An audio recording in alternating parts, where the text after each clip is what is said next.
Halloween is one of my favourite times of the year, and I'm such a huge fan of the Halloween franchise, so I would be really kicking myself if I didn't take this chance to make a Michael Myers related video for Halloween. So, count this as my Halloween special. To all of my horror fans out here, I hope you enjoy binge watching some horror movies, because I know I will. And enjoy all things horror today, but let's get into the facts, shall we? Also note that I cannot guarantee that you don't know any of these facts. You might know some of them, and that's why the title will not say facts you didn't know about Halloween's Michael Myers. It will say something along the lines of facts you may not have known about Halloween's Michael Myers. So if you know any good facts, then that's great. Be sure to let me know in the comments below, and if there's any good ones that I didn't mention in the video, be sure to comment below, and I'll love the comments so more people can see it.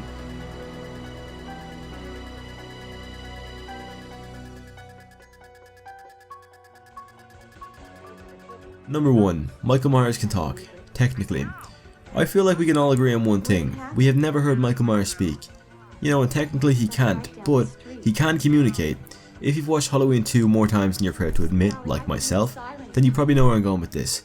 There's a scene in Halloween 2 where Michael writes Samhain on the school chalkboard, thus proving that Michael has the ability to communicate, and apparently this isn't the first time he's done something like this. There have been rumours about a scene in the extended version of Halloween 1 where Michael wrote sister on his cell door. Unfortunately, I have never seen the extended version, so I can't confirm nor deny this, but maybe some of you guys have seen it and you can let me know below. Either way, Michael chooses to be silent. Maybe he knows it's creepier, who knows?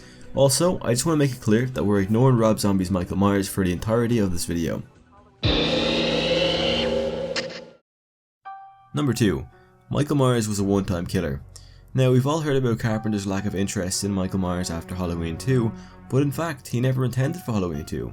Carpenter explains that Michael is just a shape. He's a force of nature, and he never wanted him to come back. Apparently, he hated the making of Halloween 2, which is understandable. Michael is his creation, and he shouldn't be forced into making another movie if he never intended for it.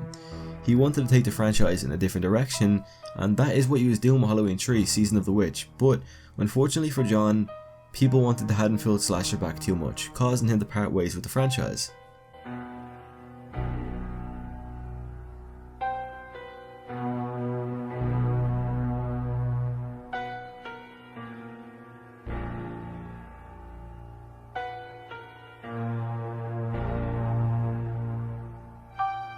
Number 3. Michael Myers and Laurie Strode were never supposed to be related. Believe it or not, Michael and Laurie were never supposed to be siblings. It was said that Carpenter wrote that into the script while drunk, and he's regretted it ever since. That could be one of the reasons for Carpenter parting ways with the franchise. He had a vision for Michael, but it took a turn he didn't like. Number 4. Friday the 13th is a rip-off of Halloween? I'm not taking any credit away from the franchise. Credit is given when credit is due, and I love the Friday franchise. The Jason one, that is, not Ice Cube's Friday franchise. I mean, I love Ice Cube's Friday franchise too, but that's not the point. Anyway, we're getting sidetracked, back to the point. Sean Cunningham, the director of Friday the 13th, was known for someone who's, let's say, ripped off a lot of movies, and when he seen the amount of money Halloween was racking up, he thought to himself, why don't I get in on this? And that's what he did. One early morning, Cunningham called up Victor Miller and said the following: Halloween is making a lot of money at the box office, why don't we rip it off? Granted, Cunningham did a great job directing the movie. Like I said, credit is due. Even though it's a rip-off of Halloween, it is still one of the best slasher movies. No one can take that away from the franchise. So no bad blood between Halloween fans and Friday fans. I hope, because there's no bad blood between me, I don't mind. Even though they said it in an interview, they said it in a documentary, they did blatantly rip off Halloween. They done a great job, and they made a really good franchise, so no complaining from me. Number 5. Michael Myers' home is a doctor's office. We all know that the movie was set in the fictional town of Haddonfield, but Michael's house was actually in the residential area of South Pasadena, California, 707 Meriden Avenue. Although that was the original location of Michael's home, it was moved after a couple of years to the corner of Meriden Avenue and Mission Street. The home has become a tourist attraction in Pasadena. It's understandable why, but here's also a pretty cool little fact. The house is actually across the street from Nicholson's Hardware. If you guys don't remember, that's the store that Michael got his notorious Kirk mask from, a knife and a rope. Funnily enough, the house is now a doctor's office. Honestly, who would have thought that? But don't fear, you can actually visit an exact replica of the house owned by a Kenny Caperton, He hosts a number of Halloween oriented events which tourists can come and step into the Myers house.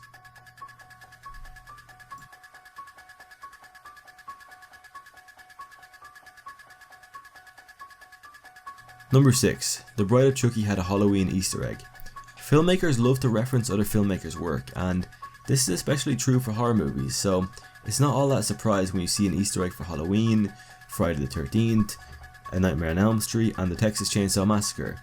Many people may have missed this, but it's definitely one of the better Easter eggs in horror movies.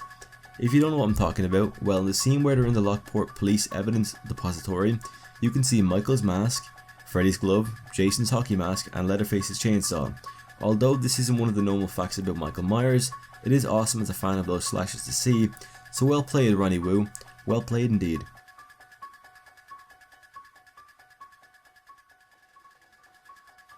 Number 7. The role of Laurie Strode almost went to someone else. Personally, I think Jamie Lee Curtis was a great fit for Laurie Strode, and I wouldn't change that. But with that being said, it is kind of interesting to imagine where things could have ended up if Jamie Lee Curtis never got the role of Laurie. It was said that originally she wasn't Carpenter's first choice, and that he offered the role to Annie Lockhart, but she turned it down.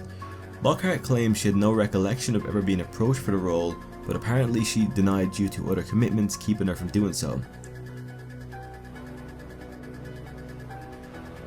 Number 8. Now this is more of a rumour and not an actual fact, but rumour has it that the original opening shot for 1978's Halloween was a pan down over the Haddonfield street, landing on Michael's discarded mask lying in a gutter. This sounds personally fucking incredible. It's a shame it was never left in. Granted, the opening scene is already incredible, but it would be nice if we got to see both of them. You know the way they have some have deleted scenes. If that was a deleted scene that we could actually see now, that would be amazing, but hey, things don't always work out the way you'd like them to.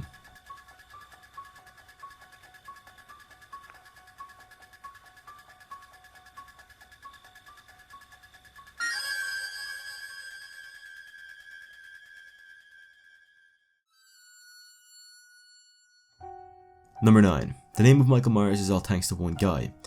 There are many mixed opinions about John Carpenter's Assault on Precinct 13, but if we're not for that movie, then we might not be watching the top 10 facts about a guy named Michael Myers.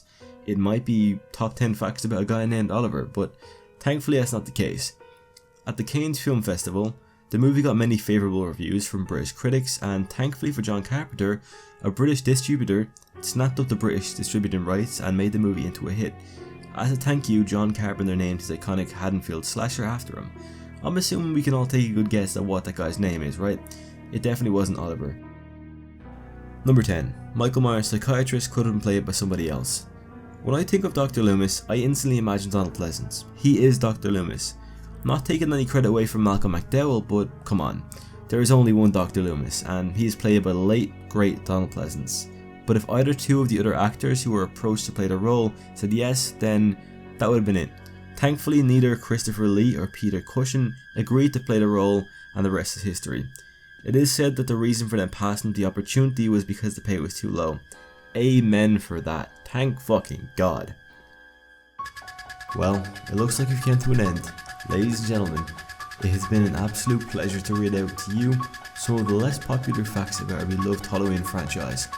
I would like to wish every one of you a horrific Halloween, stay safe, and enjoy the fantastic holiday.